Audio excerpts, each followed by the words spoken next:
Hello, everyone. Welcome to the Skull Session Recruiting Podcast. I'm Marc Givler. Got Kevin Noon with me here today. It's a commitment episode.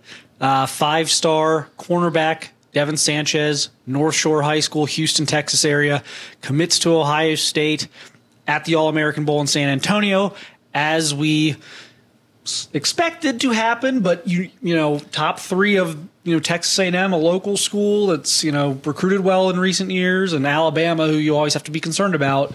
You never know until you know. Huge pickup for the Buckeyes. Just first of all, your thoughts on Sanchez and kind of what this means as an early 25 commitment.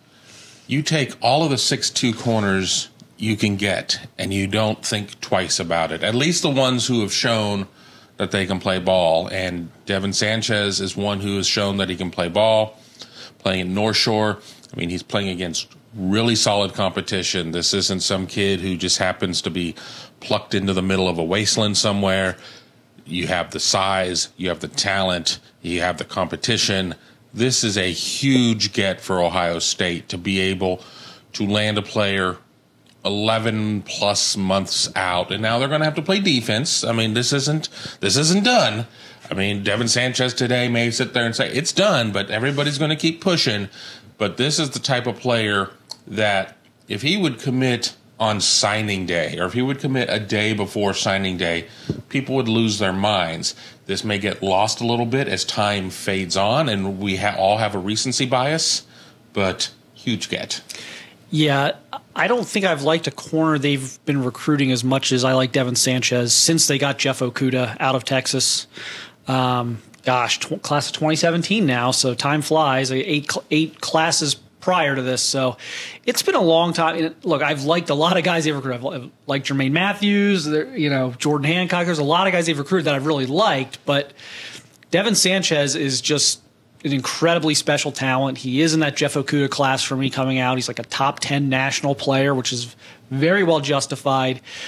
Freakish athleticism at 6'1", 6'2", and a guy who almost has like receiver skills out there too. It just feels he's got like a Chris Gamble kind of ability in terms of playing the football. I don't think you can really overstate this one. This is an enormous pickup. I think he's very well going to be the #1 corner in the entire country in 2025. I know he's ranked that way by most people at this point, but I haven't seen anyone in his class yet that I would put on his tier at this point. I just think he's an unbelievably special player. Yeah, and you said it. Like, look, is Alabama just going to be like, oh, shucks, we're done. Missed him. Good luck at Ohio State in 12 months. No, I'm sure that's going to continue. You've got a new staff at Texas A&M, which I actually think is maybe the more interesting dynamic, is the new staff at Texas A&M. How do they look? What's the buzz around those guys on the recruiting trail this offseason and then into the season? How do they perform? There's a lot of things that can happen, but this is a kid who also came up to Ohio State to camp. He's been up multiple times in the past year. He's got a great relationship with Tim Walton. His family has a great relationship with the coaching staff. And this is a kid who really, he didn't commit last summer, but starting last summer, we kind of felt he was going to be in this class. So this is a kid who's been pretty consistent the last 6-7 months in terms of his affinity for Ohio State. This wasn't out of the blue. This wasn't a case of, I really want to commit at the All-American Bowl. Darn it, I've got to make a decision now. This has been percolating for a while. This has been going, and Ohio State's been able to hold on. And it would be very easy to lose momentum, but Ohio State's defense performed very well this year, almost single-handedly. Single-handedly kept them in the Missouri game in the Cotton Bowl, and single-handedly almost won the game for Ohio State there. The back end has played so much better this year. Year 2 of Jim Knowles, year 2 of Tim Walton. I think all of that is very important, and they're going to be the people who are going to watch the stats. Maybe not the games, but the stats. And corners at one position that the better you are, quote unquote, the less that you do, because everybody respects the heck out of what it is you do and they don't throw at you. But you don't have to watch a lot of tape on Devin Sanchez. It was pretty evident early on in his career that he was something special. Yeah, and I think this speaks to what Tim Walton's been doing with the corners. Look, everyone can have their opinions right now about the Ohio State program, some things they'd like to see done differently, some changes they'd like to see. I think one thing most people can agree on, I would hope, is that the last 2 years, Tim Walton has transformed that cornerback room from really a very weak spot on the roster to maybe the strength of the team. I don't know that they got more out of any position this year than they got out of their corners. And in the depth now, we'll see what happens, obviously, with some NFL decisions coming up that haven't been made as we're recording this. But just he's revamped the room. And you've got Jermaine Matthews coming up. You've got Aaron Scott coming in. You've got Bryce West and Miles Lockhart. Calvin Simpson-Hunt. Gave him a little bit in that Michigan State game. Looked like he's going to be a player down the road. This is just a 180. And again, with all the other noise going on right now with the program and things maybe people aren't happy with, I think this is the one spot where you have to look at and feel really good about the future of the position. Well, and as long as Ohio State's running a 4-2-5, and it really seems that we're like very early in the Knowles tenure, it was 2 corners and 3 safeties, and now it's really 3 corners and 2 safeties when you look at how the nickel is and everything else. I mean, we kind of know what the role of Devin Sanchez will be if and when he does officially sign with Ohio State. 11 months and however many days away that may be. And once that 25 cycle really gets into place where those players are there. But the corners have been playing very well. The recruiting has worked out very well. It's easy to sit there and point out misses in this position and that position. I'm hard-pressed right now to sit there and go, yeah, it's been kind of coin flip at corner. They've been hitting, and that's kind of where Ohio State was when BIA was a thing, and we were seeing all these first-round picks. Now, are we to this first-round pick standard? No, we're not there yet, but we're getting there. We're getting there, and that's where Ohio State, that's when Ohio State's special. That's when Ohio State is beating that team up north and getting the college football playoff and all of those types of things. And for all the doom and the gloom that's out there about all these other things, just know that this commitment of Devin Sanchez is a huge step in the right direction. I like how this class is starting to shape up. So you've got like a 5-star caliber quarterback in Tavian St. Clair who's located in Ohio, who can come on the visits when all the other skill players are up there, the offensive linemen come into town, everything else can kind of quarterback the offensive recruiting efforts. Now you've got Devin Sanchez on defense, who just his name recognition instantly gives you credibility when he's talking to other defensive backs, linebackers, whatever it is. And he's located in a hotbed of talent down there. He'll do the national circuit, the 7-on-7s. Like he'll be out there kind of as like a Jeremiah Smith was this year, as a guy that, has that cachet of being one of the best players in the country, and everyone knows he's committed to Ohio State. And so I think this is setting up very well for them to be a really well-balanced class. And once again, there's no reason to think they're not going to be right up there at the top of the recruiting rankings again. They're off to a great start.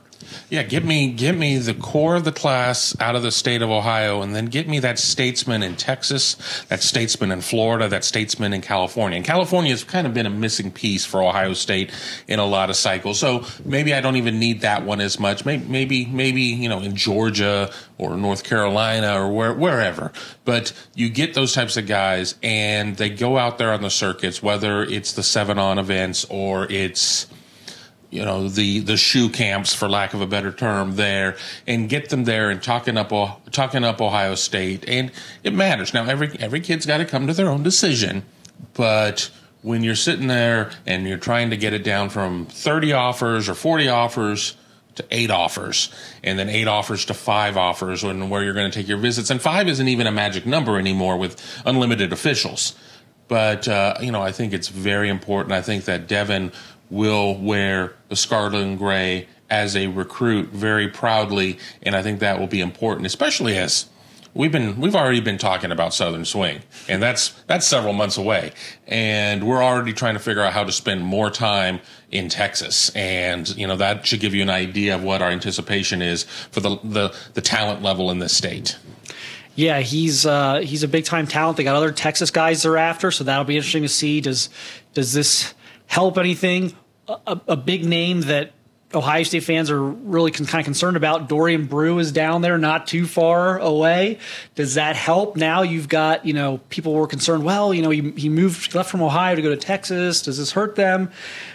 Now you got Devin Sanchez down there committed. I mean, somebody to watch the games with. Yeah, I mean, it's going to be interesting to see how that all comes together. But they're in a lot of good defensive backs in 2025. I expect secondary will be a strength again of their recruiting class. Really a lot of good names, some good names in Ohio. But the cornerback thing, it was Sanchez. I think he's walking into a really good situation. We don't need to know what Burke and Hancock are doing today. We know they won't be there when Sanchez is there. So that's going to clear some room. Jermaine Matthews will be a third-year player when Sanchez arrives on campus. And then you've got you'll have second-year guys like Aaron Scott and Bryce Weston Miles Lockhart, but you're playing 3, 4, 5 corners. There's an opportunity there for him to get right into that rotation and maybe at worst play a role similar to what Jermaine Matthews played this year. And we talk so much about the portal, but one position we're not talking about is corner because of Ohio State's depth, and they just based on how things have worked out. You're running multiple corners, so they've got a lot of experienced guys. And then you mentioned Calvin Simpson-Hunt. I mean, he'll be in his third year, but second year eligibility-wise as he redshirted in 23. But that opportunity will be there, and I liken this back to conversations about Jeremiah Smith. Jeremiah Smith at wide receiver walks into a room that has a lot of 4 and 5 stars, but when you're Jeremiah Smith, you're Jeremiah Smith. And I'm not sitting there saying that Devin Sanchez is quite to that precipice. He has a year to grow. He has a year to build. I mean, we may be, in 9 months, we may be saying that he's a Jeremiah Smith type, but he's pretty damn close. So, I mean, he's going to be somebody that they're going to have a hard time keeping off the field. I mean, I think that the biggest thing is just going to be a matter of learning the scheme and some things of that nature. I think that the athletic talent has already shown itself in a player who still has 1 more year of high school to go. Yeah. And I apologize. I forgot Davison Igbinosun, who's like one of my favorite players on the defense. Love how he plays. I thought we were coming back to him. I don't expect him to be there either when Devin Sanchez arrives, by the way. I think he's played his way into a very close look from the NFL after 2024. But, that run of first-round corners, you said, it's coming. It's coming. It's coming. It may be there may be 3 or 4 of them here the next couple of years. So it's definitely coming. And BIA is really, it's back. I think when you put together what they've put together on the field, just the performances of Denzel Burke, Jordan Hancock, Davison Igbinosun this year, and then you start to see the interest from 5-star corners from across the country, I think it's fair to say BIA is back. One of these two things is back. BIA or Texas. Which one is back? It's BIA. There you go. BIA or Miami. That wasn't even a decision, but it'll be interesting to kind of see what they're able to put in together around him. Again, you've got Trey McNutt out of Shaker Heights, Ohio, could be a safety. Dorian Brew, formerly of Clayton, Northmont, Ohio, now down in the Houston area. He could also be maybe a safety. I think he's maybe more of a corner than Trey McNutt, but you've got these guys here, and so if you can get the group together, that's a dominant recruiting class. If you can just those 3, and there's other guys, I mean, we can get into that in future podcasts. You can read the site, and I'll do my big boards and stuff. But you've got a chance to get a really good core of defensive backs here. And I know there's been a lot of angst about defensive recruiting. Maybe they didn't hit on all the safeties they wanted to hit on this year in 2024. So big year for defensive back recruiting as you do start to see some guys, kind of graduate to the NFL. But unbelievable start. Again, I think Devin's the best junior corner in America. I certainly haven't seen anyone better. We'll see how the next 12 months go developmentally. But for me, this is a Jeff Okudah type of recruiting win out of the state of Texas. So big get for the Buckeyes. A lot going on right now at BuckeyeHuddle.com. All-American Bowl. Devin commits to the All-American Bowl. We got All-American Bowl coverage throughout the week that you guys have hopefully enjoyed. We're going to have all sorts of recruiting coverage coming up the next few weeks. Transfer portal visits are happening. They're trying to get some linemen. They just got Will Howard for the quarterback. So a lot going on at BuckeyeHuddle.com, so check us out there. Otherwise, continue to follow us here at YouTube.com/BuckeyeHuddle, or you can download the podcasts at iTunes, Spotify, wherever your podcast platform of choice is. So appreciate everyone watching and listening, and we will talk to you soon.